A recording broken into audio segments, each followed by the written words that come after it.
Hello friends, today we are going to discuss SH 2020 Quantitative Aptitude, Reasoning Ability and Mathematic Preparation. We guys are doing this job.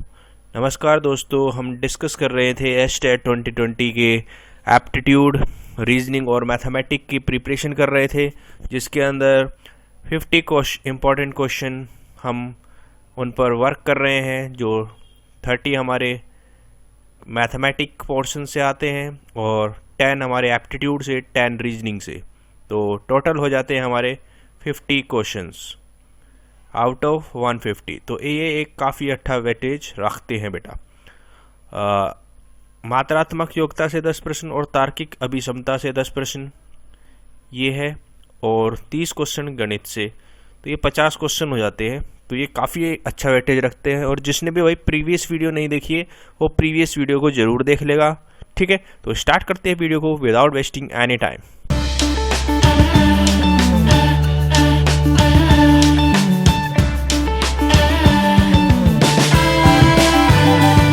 तो आज का पहला question है, समीकरण 24 18 minus X minus 24 18 plus X equal to 1 में x का मान निकालना है, x का घनात्मक मान निकालना है, positive value of x in the equation.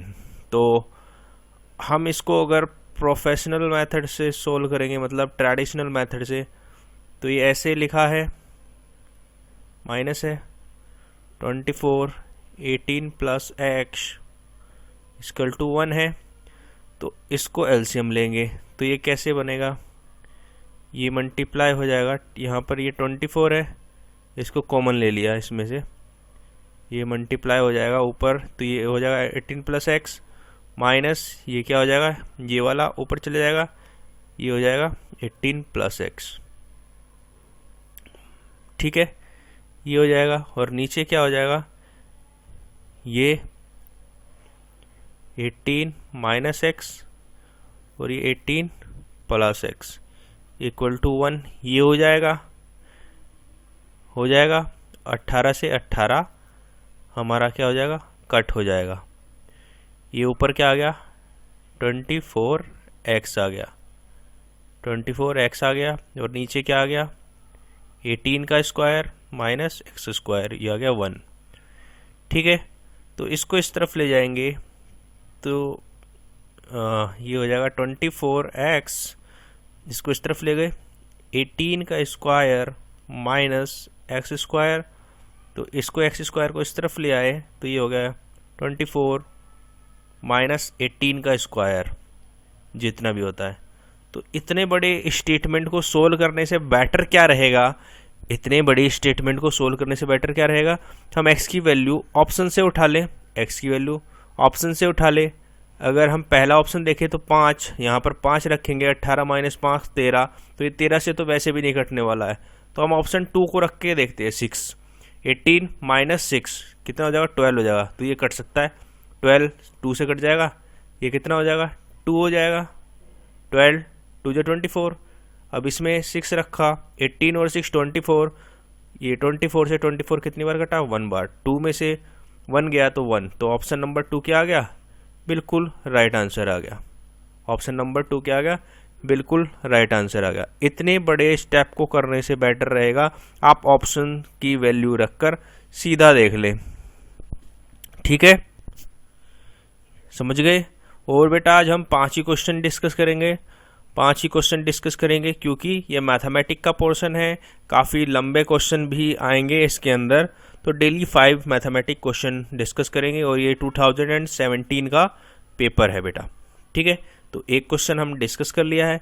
आप देखते हैं नेक्स्ट क्वेश्चन। इस क्वेश्चन का राइट आंसर था हमारा 6, ऑप्शन नंबर 2 बिल्कुल राइट आंसर है। ठीक है, अब देखते हैं नेक्स्ट क्वेश्चन।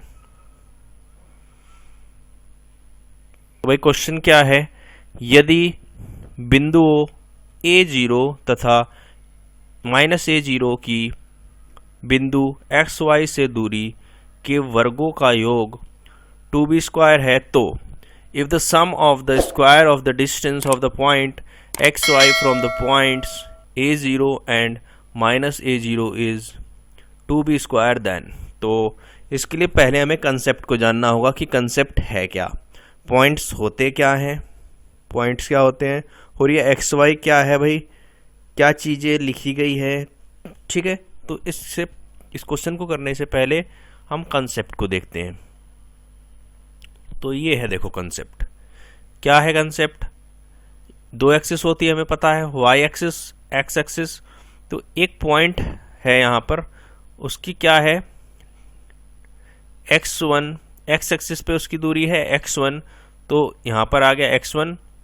फिर सेकंड उस पे लिखते हैं y2, y1, मतलब y एक्सिस पे दूरी क्या है, y1 है तो y1 लिख दिया। ऐसे ही ये पॉइंट का क्या है, लोकेशन बताता है। ये पॉइंट की क्या है, एक लोकेशन होती है, इसे कोऑर्डिनेट सिस्टम के द्वारा लिखते हैं। कोऑर्डिनेट सिस्टम है ना ये, इसके द्वारा क्या करते हैं बेटा, लिखते हैं इस पॉइंट की पोजीशन हमें पता करने के लिए। ठीक है, ये चीज़ हो गई। अब देखो, अब ये दो पॉइंट दिए गए हैं, यहाँ पर दो पॉइंट दिए गए हैं, एक है x1 y1 और एक है x2 y2। इन दोनों के बीच की डिस्टेंस निकालने के लिए फॉर्मूला जो होता है वो ये फॉर्मूला है, क्या है, x2 माइनस x1 का whole square plus y2 minus y1 का होल स्क्वायर, इसका रूट। समझ में आ गई चीज़। अब क्वेश्चन के अंदर क्या था, अब डिस्टेंस थी किस चीज़ की, सम। पहली बात तो सम है किसका, sum of square of distances. Distance किस किस के बीच में, point X Y from the point a0 and a-10। मतलब ये कंडीशन है, एक्स वाई और a0, एक तो ये पॉइंट है और एक है एक्स वाई और a0, इनके बीच की डिस्टेंस निकालनी है। ये मान लिया हमने d1 और ये d2, और तो इन दोनों के बीच की डिस्टेंस ये कह रहा है, वो देखो ये x1 और x2 और d1 डिस्टेंस, इसका स्क्वायर प्लस इसका स्क्वायर किसके बराबर है, 2b² के बराबर है, ये बराबर है। इसके लिए हमें d1 और d2 पता होना चाहिए, इसके लिए हमें ये चीज़ पता होनी चाहिए, d1 और d2 डिस्टेंस। तो हमने अभी निकालना सीखा है कि डिस्टेंस कैसे निकालते हैं, डिस्टेंस कैसे निकालते हैं बेटा। ठीक है, तो देखो पहले d1 की बात कर लेते हैं। तो स्क्वायर निकालना है, हमें स्क्वायर निकालना है, तो इसका रूट हटा देते हैं, सीधा हम इसकी बात करेंगे। तो x2 माइनस x1, अब देखो हम करते हैं x माइनस x2 क्या है, x है, और x1 है और a, तो x माइनस a आ गया, इसका स्क्वायर प्लस y और 0, y माइनस 0 का होल स्क्वायर। तो ये क्या आ गया, ये आ गया, हमें इसका स्क्वायर पता है, फॉर्मूला पता है आपको, a माइनस बी का होल स्क्वायर का, उससे क्या हो जाएगा, ये हो जाएगा 2ax फिर प्लस a स्क्वायर, और ये y माइनस 0 है तो y स्क्वायर हो गया सीधा। ये आ गया हमारा d1 स्क्वायर, ये आ गया हमारा d1 स्क्वायर, मतलब डिस्टेंस आ गई पहले पॉइंट की, एक पॉइंट की। अब दूसरे की क्या ऐसे निकालेंगे, ये अब d2 स्क्वायर, इसका क्या है x, लेकिन ये क्या था, माइनस a था, तो माइनस a था, तो ये क्या हो जाएगा, प्लस a हो जाएगा, क्योंकि ये माइनस था पहले ही और माइनस ये है तो प्लस हो गया, और y माइनस 0 ही है, ये आ गया। तो ये क्या हो जाएगा, x square plus 2ax plus a square और y स्क्वायर, ये आ गया। ठीक है, अब इन दोनों का सम देखो, अब मैं इसको उस पेज पे कर देता हूँ। ठीक है बेटा, अब देखो ये हमारी स्टेटमेंट क्या बन गई थी, d1 का स्क्वायर प्लस d2 का square equal to 2b square, ये स्टेटमेंट इसका है। अब d1 की हमें वैल्यू क्या पता है, d1 की वैल्यू है X square minus 2ax plus A square plus Y square. ये है d1 स्क्वायर। अब प्लस करेंगे d2 की वैल्यू, d2 की वैल्यू क्या है x2 square plus 2ax plus A square plus Y square. अब ये किसके बराबर है, 2b के स्क्वायर के बराबर है। अब इसमें देखेंगे तो ये माइनस का है, ये प्लस का, ये कट गया और ये दोनों सारी चीज़ें डबल डबल हो गई। ये एक्स स्क्वायर एक, ये दो, ये ए स्क्वायर, ये डबल, ये वाई स्क्वायर, ये डबल। तो हम इसको ये लिख सकते हैं 2 time of X square plus A square plus Y square equal to 2b square. 2 से 2 कैंसिल हो गया तो ये क्या आ गया, X square plus A square Y square is equal to B square. अब हमें इस तरफ ए स्क्वायर रखना है तो ये आ गया B square minus Y square. ये स्टेटमेंट क्या है हमारी, सही है। ऑप्शन नंबर 4 क्या है, बिल्कुल राइट आंसर है इस क्वेश्चन के लिए। ऑप्शन नंबर 4 बिल्कुल राइट आंसर है। चीज़ें आ गई क्लियर, समझ में आ गई, नहीं आई? एक बार देख लो फिर से देखो। ये डिस्टेंस निकालनी आ गई थी। अब 2 पॉइंट दिए गए थे भाई, 2 पॉइंट दिए गए थे। एक के कोऑर्डिनेट थे एक्स वाई और a0। तो इसको इस वैल्यू में रखा है simple, x coordinate minus a, इसका स्क्वायर कर दिया, और ये y माइनस 0, इसका स्क्वायर कर दिया, ऐसे ही आ गया। ऐसे ही x, ये माइनस a था पहले ही तो ये क्या हो गया प्लस a आ गया, और ये y माइनस 0 तो ये आ गया। यहाँ से ये वैल्यू आ गई और ये हमें कहा गया था सीधा रख दिया, माइनस 2x से 2x कट गया और ये सारी चीज़ें डबल डबल हो गई तो 2 ये आ गया, 2 से 2 कैंसिल आउट हो गया, ये इक्वेशन बच गई। अब हमने देखा यहाँ पर x प्लस ए स्क्वायर था या माइनस था, तो हमने x प्लस ए स्क्वायर को इस तरफ रख दिया और इसको इस तरफ ले गए, तो हमारी स्टेटमेंट आ गई। ऑप्शन नंबर 4 क्या आ गया, बिल्कुल राइट आंसर आ गया इस क्वेश्चन के लिए। ठीक है, समझ में आ गई चीज़ें। तो हमारा इसके अंदर कोऑर्डिनेट ज्योमेट्री भी बेटा आती है। इसका नाम क्या है, कोऑर्डिनेट ज्योमेट्री, जियोमेट्री है ना, ये जी है। ठीक है, ये है। अब देखते हैं नेक्स्ट क्वेश्चन। थर्ड क्वेश्चन है हमारा, हीरा तथा शाम की आयु का अनुपात 5:7 है। 4 वर्ष बाद उनकी आयु का अनुपात 3:4 होगा।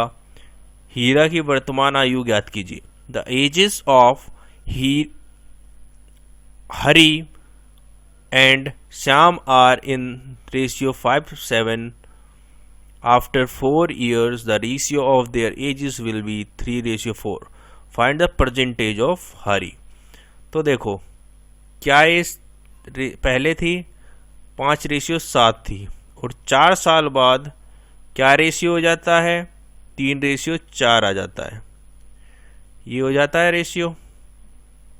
अब हमें क्या करना होता है, इसको फाइंड आउट करने के लिए क्या करें, इन दोनों के बीच का डिफरेंस देखो कितना है, कितना डिफरेंस है बताएंगे, 2 डिफरेंस है और इन दोनों के बीच में 1 डिफरेंस है। अब क्या करते हैं, इनको बराबर करने के लिए इसका मल्टीप्लाई कर देते हैं, मतलब ये 2 है तो इनमें 2 का मल्टीप्लाई कर देते हैं, और ये इसका डिफरेंस 1 था तो इसमें 1 का मल्टीप्लाई। तो ये नई जो बन के आ गई, क्या आ गई 5:7 क्योंकि 1 का मल्टीप्लाई हुआ है, और 3 इंटू 2 6 आ गया, और 4 इंटू 2 8 आ गया। तो ये हमारा इक्वल होके आ गया। अब देख पा रहे हो दोनों रेशियो में सिर्फ एक बढ़ रहा है, एक रेशियो बढ़ रहा है हमारा, एक रेशियो बढ़ रहा है कितने में, 4 ईयर में। 4 ईयर में 4 साल बढ़ा था ना, तो एक रेशियो बराबर 4 ईयर आ गया। अब हमें पूछा क्या था, प्रेजेंट एज पूछी थी हरी की, प्रेजेंट एज पूछी थी हरी की। तो सब ऊपर वाली हरी की एज है, पहली वाली किसकी थी, हरी की, और दूसरी क्या थी, किसकी थी, श्याम की। तो हरी की एज क्या रेशियो है, 5 रेशियो है। 5 रेशियो के बराबर कितना आ जाएगा, 4 इंटू 5 दैट इज 20 ईयर्स। 20 साल क्या आ गया, इसका राइट आंसर आ गया। ऑप्शन नंबर 1 क्या है, बिल्कुल राइट आंसर है। समझ में आ गई चीज़ें हो गई क्लियर। रेशियो पहले दी गई थी 5:7, 4 साल बाद 3:4 हो गई। अब इन रेशियो को बराबर करने के लिए क्या करना पड़ता है, इन दोनों का डिफरेंस देखो 2 आया, इन दोनों का डिफरेंस देखा 1 आया। अब इन दोनों को इक्वल करने के लिए रेशियोज को क्या करते हैं, आपस में मल्टीप्लाई कर देते हैं। जैसे इसका 1 था तो ऊपर वाले में 1 का मल्टीप्लाई कर दिया दोनों रेशियो में, तो 5:7 आ गया। और इनका डिफरेंस था 2, इसमें 2 का मल्टीप्लाई कर दिया दोनों रेशियो में, क्या आ गया, 3 इंटू 2 6, 4 इंटू 2 8। तो अब हमें साफ नज़र आ गया, 5 से 6 हो गया और 7 से 8 हो गया। अब ये कितने उसमें हुआ है, 4 ईयर्स में हुआ है। कितना बढ़ा है, एक रेशियो बढ़ा है, एक रेशियो बढ़ा है, तो एक रेशियो बराबर 4 साल है। तो हमें क्या फाइंड करना था, हरी की एज फाइंड करनी थी प्रेजेंट, और प्रेजेंट एज क्या है, 5 है। तो 4 इंटू 5 क्या आ गया, 20 ईयर्स आ गया। ऑप्शन नंबर 1 क्या आ गया, बिल्कुल राइट आंसर आ गया इस क्वेश्चन के लिए। समझ में आ रही है चीज़ें, कितना आसान क्वेश्चन था, ठीक है। नहीं आई है चीज़ें, बहुत आसान क्वेश्चन था भाई, 30 सेकंड से ऊपर लगेगा नहीं इसके अंदर, ठीक है। अब देखते हैं नेक्स्ट क्वेश्चन। यदि 3 वर्ष के लिए 5% प्रति वर्ष की दर से चक्रवर्ती ब्याज 1261 रुपये है तो मूलधन ज्ञात कीजिए। Find the principal value if the compound interest at the rate of 5% per annum for 3 year is ₹1261। तो अब देखो, सबसे पहले क्या देखना होता है, इंटरेस्ट कौन सा है, कंपाउंड इंटरेस्ट है, सॉरी चक्रवर्ती ब्याज है। अब चक्रवर्ती ब्याज है मतलब ब्याज पर ब्याज, चक्रवर्ती ब्याज क्या होता है, ब्याज पर ब्याज, और सिंपल इंटरेस्ट होता है हमारा साधारण ब्याज, ठीक है। अब ये है ब्याज पर ब्याज, तो इसमें सक्सेसिव का केस लगता है। सक्सेसिव मतलब सबसे पहले क्या करो, हमें किसी चीज़ से कोई मतलब नहीं है, 2 चीज़ देखनी है, पहला कितना प्रतिशत है और कितने उस पे है, पर ईयर है, ठीक है। अब 5% को हमें फ्रैक्शन में कन्वर्ट कर दो, 5% को फ्रैक्शन में कन्वर्ट किया, क्या आ गया, 5/100, यह आ जाएगा 1/20, 1:20। तो इसके अंदर क्या होता है, ये होता है हमारा प्रिंसिपल और ये होता है हमारा ऊपर वाला इंटरेस्ट, ठीक है। ऐसे ही सिंपल इंटरेस्ट वाले क्वेश्चन में भी किया था। अब इसमें क्या करते हैं, लेकिन ये सक्सेसिव का केस है, मतलब ये कंपाउंड इंटरेस्ट है, तो इसके अंदर क्या करते हैं बेटा, और ये कितने साल के लिए है, 3 वर्ष के लिए है, 3 वर्ष के लिए है। अब देखो 20 था, क्या था, प्रिंसिपल 20 था, और बन कितना गया, 1 इंटरेस्ट मिल गया, तो कितना हो गया, 21 हो गया। ये हमारा प्रिंसिपल हो गया, ये हमारा अमाउंट जो हमारा क्या आएगा, मूलधन, सॉरी जो हमारा जो मतलब इंटरेस्ट मिलकर मिलेगा हमें धन, वो वाला। तो फर्स्ट ईयर के लिए ये आ गया। अब 3 साल के लिए, तो 3 साल का तीनों बार इसको ऐसे कर दो, 20-21 20-21, इनका मल्टीप्लाई करना पड़ेगा। ये कितना आ जाएगा, ये आ जाएगा 8000, और ये आ जाएगा हमारा कितना आएगा मल्टीप्लाई करने से, स्क्वायर और क्यूब पता होने चाहिए, मैंने आपको कहा था। नहीं पता है तो आप करके देखें, देखो कैसे करेंगे। 21 इंटू 21 हमें पता है इसका कितना होता है, 4 4 1। अब 21 का मल्टीप्लाई करते हैं 1, ये तो 4 4 1 हो जाएगा, और 2 से 2, 4 2 जा 8, 4 2 जा 8। अब 1 6 12 और 1 6, ये आ गया 9261। 9261 आ गया हमारा, मतलब प्रिंसिपल ये था, अमाउंट ये है। इंटरेस्ट कितना आया, इसमें से इसको माइनस कर दो, ये हमारा इंटरेस्ट है 1261। क्या है, इंटरेस्ट है रेशियो में, और हकीकत में कितने रुपए है, अब इसमें भी कितना बताया, चक्रवर्ती ब्याज कितना बताया 1261, मतलब रेशियो और ये क्या है, बराबर है।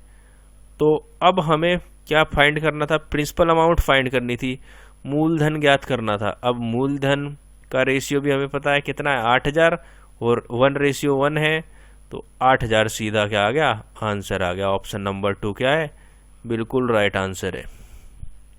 ऐसे कर सकते हैं, शॉर्टकट ये है, आसान पड़ता है। अब आप इसको ट्रेडिशनल उससे करते तो ये फॉर्मूला लगाना पड़ता, 1+r/100 इंटू टाइम। ये फॉर्मूला लगाते पावर में घुसे रहते, काफ़ी टाइम लग जाता और आपका आंसर नहीं आ पाता इतनी आसानी से, जितनी आसानी से इसमें आ गया। समझ गए चीज़ें। सबसे इम्पोर्टेंट क्या है, इम्पोर्टेंट है हमारा जो रेट होता है, और फिर उसके बाद टाइम। रेट देखे फिर टाइम देखे, रेट देखे टाइम देखे, रेट देखे टाइम देखे, ठीक है, ऐसे कर लेंगे। समझ में आ गया भाई। तो ये था सेकंड लास्ट क्वेश्चन। अब हमारा last question of the day, आज का आखिरी प्रश्न आप देख रहे हैं अपनी स्क्रीन पर। तो ये है, 8 मीटर लंबाई, 6 मीटर ऊंचाई और 30 सेंटीमीटर मोटाई वाली दीवार के निर्माण करने हेतु 25 सेंटीमीटर, 11.5 सेंटीमीटर, 6 सेंटीमीटर नाप वाली कितनी ईंटों की आवश्यकता होगी। How many bricks each measuring 25 centimetre into 11.5 centimetre into 6 centimetre will be needed to construct a wall 8 metre long, 6 metre height, 23 metre thick. अब एक दीवार बनानी है, ये है भाई दीवार बनानी है। अब हमें एक ईंट की, ये ईंट लगेगी इस पर, एक ईंट की हमें माप दे रखी है और पूरी दीवार की माप दे रखी है। तो क्या करोगे, पूरी माप का क्या करोगे, डिवाइड कर दोगे एक ईंट से, पता चल जाएगा कितनी ईंट लगेगी। यही तो करोगे, यही करोगे। अब क्यूबॉइड है, इसका वॉल्यूम क्या होता है क्यूबॉइड का, क्यूबॉइड का वॉल्यूम क्या होता है बेटा, L into B into H, वो सब दिया गया है। अब हमें पता है ऊपर क्या आएगा, पूरी दीवार का। अब दीवार का कहाँ है भाई, ये है कि 8 मीटर, यहाँ पर आएगी नंबर ऑफ ब्रिक हमारी कितनी लगेगी वो पता चल जाएगा। 8 मीटर गुणा 6 मीटर गुणा 30 सेंटीमीटर। अब और नीचे कितना आएगा ब्रिक का, 30 सेंटीमीटर गुणा 11.5 सेंटीमीटर गुणा 6 सेंटीमीटर। तो ज़्यादातर चीज़ें किस में है, हमारी सेंटीमीटर में। तो इनको भी सेंटीमीटर में कन्वर्ट कर लो भाई, इनको सेंटीमीटर में कन्वर्ट करा। 1 मीटर में 1000 सेंटीमीटर 1 मीटर में 100 सेंटीमीटर होते हैं। तो ये कितना आ गया 800 सेंटीमीटर, ये आ गया 600 सेंटीमीटर गुणा 23 सेंटीमीटर। सेंटीमीटर को हटा दो, सेंटीमीटर को हटा दो, क्योंकि जब सारी चीज़ें सेंटीमीटर में है, ये तो मुफ्त में जगह घेर रहे हैं। तो मैं दोबारा लिख देता हूँ एक बार, ये आ गया 800 गुणा 600 गुणा 23 और नीचे आ गया 25 गुणा 11.5 गुणा 6। अब मैं सीधा काट देता हूँ 6 को, 600 से ये कितना आ जाएगा 100, और हमें पता है 25 गुणा 4 100 होता है, ये होता है।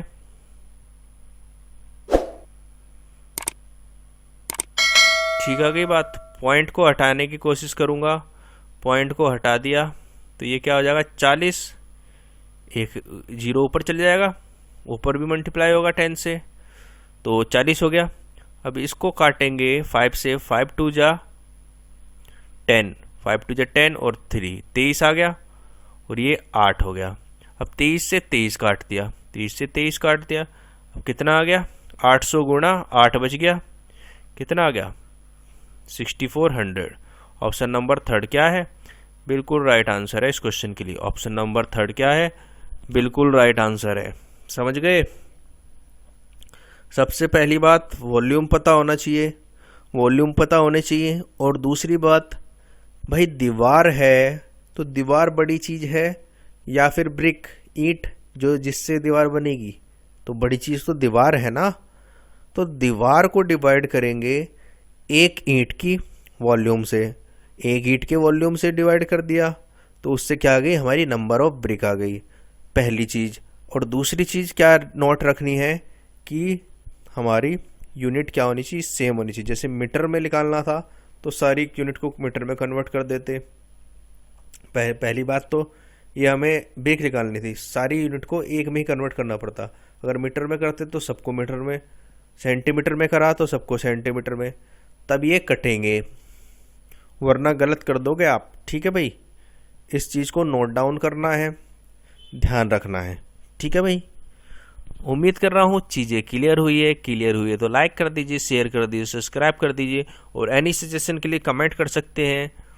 Thank you for watching this video. Have a good day. जय हिंद, जय भारत।